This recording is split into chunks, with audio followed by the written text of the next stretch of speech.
പ്രിയപ്പെട്ടവരെ, 64ാമത് സംസ്ഥാന സ്കൂൾ കലോത്സവത്തിന്റെ രണ്ടാം ദിനവും പോയിന്റ് പട്ടികയിൽ ഇഞ്ചോടിഞ്ച് പോരാട്ടമാണ്. 427 പോയിന്റുമായി കണ്ണൂരാണ് ഒന്നാം സ്ഥാനത്ത്. കോഴിക്കോടും തൃശൂരും തൊട്ടു പിന്നിലുണ്ട്. തിരുവാതിരയും ഒപ്പനയും ഉൾപ്പെടെ 25 വേദികളിലായി ഇന്ന് 58 ഇനങ്ങളാണ് നടക്കുന്നത്. സുനിഷ അയ്യലൂരുണ്ട് കൂടുതൽ വിവരങ്ങളുമായി. സുനിഷ, ഗംഭീരം.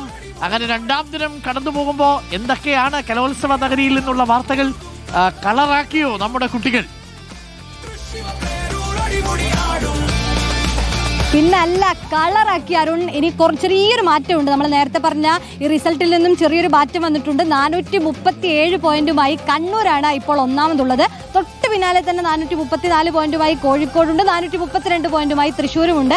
ഈ പറഞ്ഞതുപോലെ ഇഞ്ചോടിഞ്ച് പോരാട്ടമാണ്. ഇന്ന് 58 ഇനങ്ങളാണ് നടന്നത്. അതിൽ നോക്കുമ്പോൾ കണ്ണൂർ ഏതായാലും രണ്ടാം ദിവസം ആധിപത്യം എടുത്തിട്ടുണ്ട് എന്ന് തന്നെ പറയാം. തൊട്ട് പിന്നിൽ കോഴിക്കോടുണ്ട്, അതിന് പിന്നിൽ തൃശ്ശൂരുണ്ട്, പിന്നിൽ പാലക്കാടുമുണ്ട്. പക്ഷേ ഒരു പ്രധാനപ്പെട്ട കാര്യം എന്ന് പറയുന്നത് നാളെ മുതൽ അങ്ങോട്ട് ഒരുപാട് പരിപാടികളുണ്ട്. ഒപ്പന, മാർഗംകളി, ഗ്രൂപ്പ് ഡാൻസ് തുടങ്ങി നിരവധി ഇനങ്ങൾ ഇനി അങ്ങോട്ട് വരാനുമുണ്ട്. അതുകൊണ്ട് തന്നെ ആരെടുക്കും കപ്പ് എന്നുള്ളതൊക്കെ ഇങ്ങനെ ഓരോ ദിവസം വരുമ്പോഴും മാറി മാറി വരുന്നു എന്നുള്ളതാണ് ഏറെ പ്രധാനപ്പെട്ട കാര്യം. ഏതായാലും ഇന്ന് ഏറ്റവും പ്രധാനപ്പെട്ട ഒരു കാര്യം അരുൺ, നമ്മൾ ഈ പരിപാടിയൊക്കെ ഇന്ന് നേരത്തെ കഴിയാൻ പറ്റി.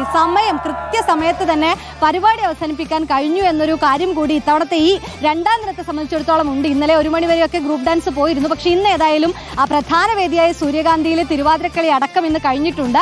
ഇനി 1-2 പരിപാടി, അത് 2-3 വേദികളിലാണ്. അതും ഒരു 10 മണി 10:30 ആകുമ്പോഴേക്കും കഴിയുമെന്നുള്ളൊരു വിശ്വാസത്തിലാണ് സംഘാടകരുമുള്ളത്. അങ്ങനെ നോക്കുമ്പോൾ ഏതായാലും നാളെ ഇനിയുമുണ്ട് 19 ഇനങ്ങളുമായി. നാളെ വീണ്ടും വിവിധ തരത്തിലുള്ള കലാരൂപങ്ങളുണ്ട്. ഏതായാലും വലിയ രീതിയിൽ തന്നെ ആളുകൾ ഇങ്ങോട്ടേക്ക് എത്തുന്നുമുണ്ട്. ഈ പറഞ്ഞതുപോലെ ഇഞ്ചോടിഞ്ച് പോരാട്ടം ഏതായാലും ഈ 4 ജില്ലകൾ തമ്മിൽ നടക്കുന്നുമുണ്ട് Arun. Okay Suneesha, thank you. അപ്പോൾ കലോത്സവ നഗരിയിൽ നല്ല പ്രകടനമാണ്, നല്ല മിന്നും പ്രകടനം എന്ന് നമുക്ക് പറയാം.